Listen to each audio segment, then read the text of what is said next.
Motherless Brooklyn, the other Hulk. Yeah, for some reason this film disappeared out of theaters in my area, South Florida. For some reason, like not even at the dollar old person theater, but my house. Excuse me, because that's where Dark Waters was.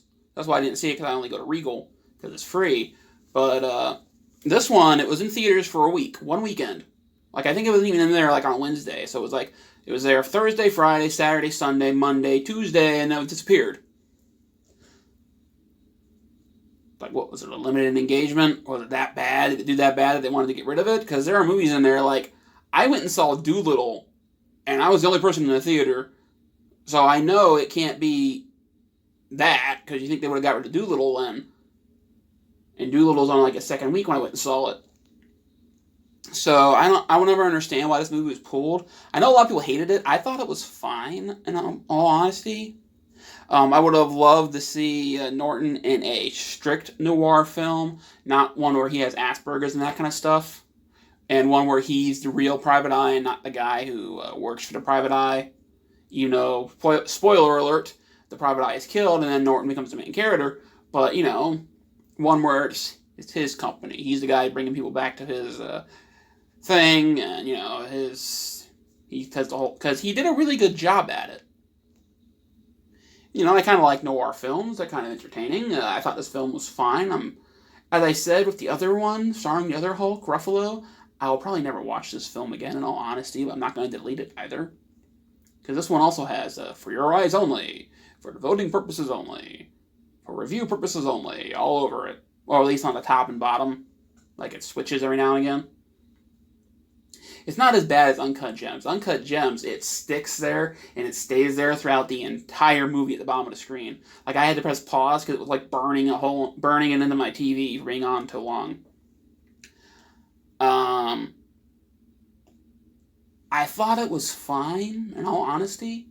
I can see why some people might not like it, because, you know, some people who get offended easily, because they do say the N-word a couple times. They do say colored a couple times. They do use racial slurs a couple times. It's not like it's the main thing or anything. But, you know, it's the 40s, it's the 30s. Not even that, it's like the 20s, because there's speakeasies and there's prohibition in that. So people talk like that. People were out and out racist to that kind of shit back then, and they, you know, it wasn't racist to them. It was just common. That's what everybody said. Like literally everybody, even priests and rabbis and whatever you call a Muslim priest. I used to know it. Like, I got in an argument with somebody about Jack Ryan and a him or something like that, because that's what they call him. But because the guy was complaining about Jack Ryan being a American piece of trash that's just there to bash Muslims, and it's like, no, the guy's boss is a Muslim who literally goes to the head of his church, and when I was saying I actually knew what it was called. So I kind of think it looks like Ahem, Ahem, but I'm not positive. Like, I can't be positive if you're Muslim. Sorry for offending you, but, you know. And they said everybody used those terms to get back on topic. I love the cars in the movie, even though you can tell that in the car that Ed drives, they do blur the dashboard, because there's something on there that's put on those cars for racing, and it wasn't invented in that time period. So yeah, the film was fine. The mystery isn't really that great. The twists and turns and that kind of stuff is kind of common. The twist is kind of common. If you want to know, 5, 4, 3. Before this, I give it a C, just like the last one. So 5, 4, 3, 2, 1. That that the black girl is not the son of William Dafoe. It's the son of the guy that plays Trump on Saturday Night Live. I don't know his name. Baldwin, that's his name. He's one of the Baldwin brothers.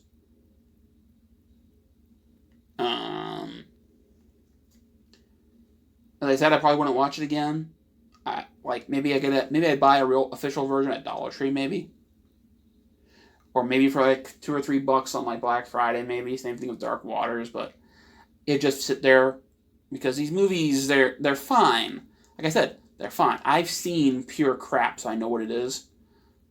These films, they're fine. They exist. They're there. Like, as I said, watch them once, see if you enjoy them, and if you don't, it's not horrible garbage. Like, if you want some horrible garbage, I can make a list of horrible garbage. I've already done that on my Letterboxd account, where it's just the worst films I have ever seen. Here you go. This is real, absolute trash. I can say I can like a movie like Motherless Brooklyn because I've seen this. Like, for example, Chips, Druins, some shitty shark movies on like Sci-Fi, Professor and a Madman, Problem Child 2. That Christian guy saved Christmas. What's his name? I kind of wanted to say Scott Bakula for a second, but that's not his name. Kirk Cameron. Kirk Cameron Saves Christmas. Those are literal crap films. Those are films that are garbage. Those are films that, if you can sit through those movies, you're a much better person than I am. Those movies are complete and utter trash. These movies are okay. That's why I can like films like this. That's why I can like films like Transformers, or at least the first three, because these are not that bad. It's just they're not some great, epic, spectacular CGI crap where there's no stakes, because it's the Marvel shit that people like. So, Mystery was meh. The setting was great. The directing and everything was great and all that kind of stuff. Music and everything. It felt like a noir. Thanks for watching. See you next time. The next movie to review is Doolittle.